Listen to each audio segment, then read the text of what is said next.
ये जो हमारा न्यूमेरिकल है ये रिफ्रैक्शन ऑफ लाइट वाले चैप्टर से है।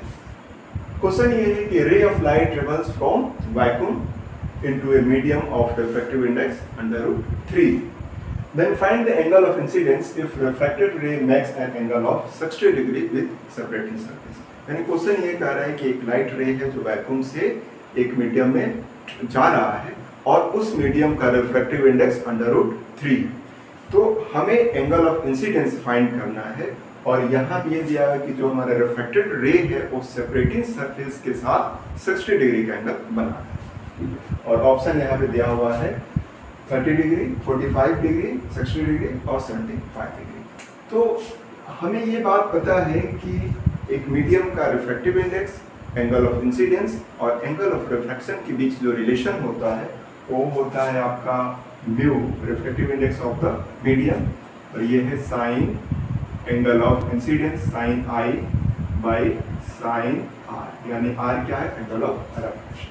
ठीक है, तो यहाँ पे इसका वैल्यू तो दिया है, मीडियम का रिफ्रैक्टिव इंडेक्स कितना है, अंडर रूट 3 दिया है, और साइन यानी आई का वैल्यू हमें निकालना, एंगल ऑफ इंसिडेंस निकालना है, और यहाँ पे साइन आर का वैल्यू नहीं है, आर का वैल्यू नहीं दिया हुआ, यहाँ पे दिया है कि जो रिफ्रैक्टेड रे है वो सेपरेटिंग सरफेस के साथ 60 डिग्री का एंगल बनाना है। यानी मान लिया कि ये हमारा सेपरेटिंग सरफेस है और ये एक इस सेपरेटिंग सरफेस पे एक रे इंसिडेंट हो रहा है।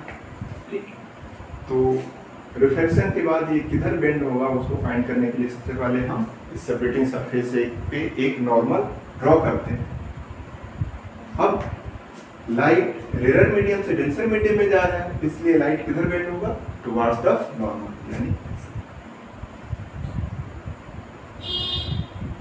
और ये हमारा एंगल ऑफ रिफ्रैक्शन है, यानी angle between normal and refracted रे।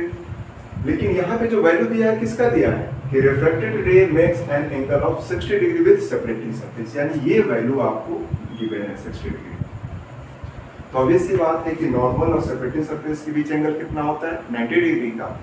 तो ये 60 हो गया तो ये कितना हो जाएगा, यानी R जो होगा 90 माइनस 60 यानी 30 डिग्री का, यानी हमें अब यहाँ मिल गया R का वैल्यू।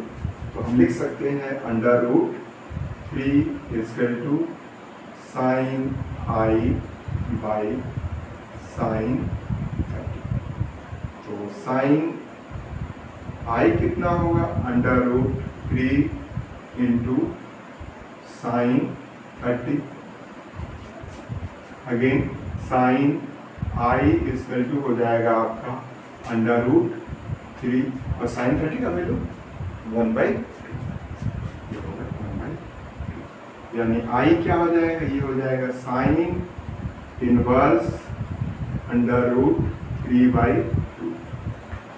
तो आई इक्वल टू हो जाएगा साइन इनवर्स अंडर रूट 3/2 का वैल्यू कितना होता है, 60 डिग्री, यानी एंगल ऑफ इंसिडेंस कितना हो गया, 60 डिग्री। यानी ये ऑप्शन आपका, ये जो हमारा थर्ड ऑप्शन है वो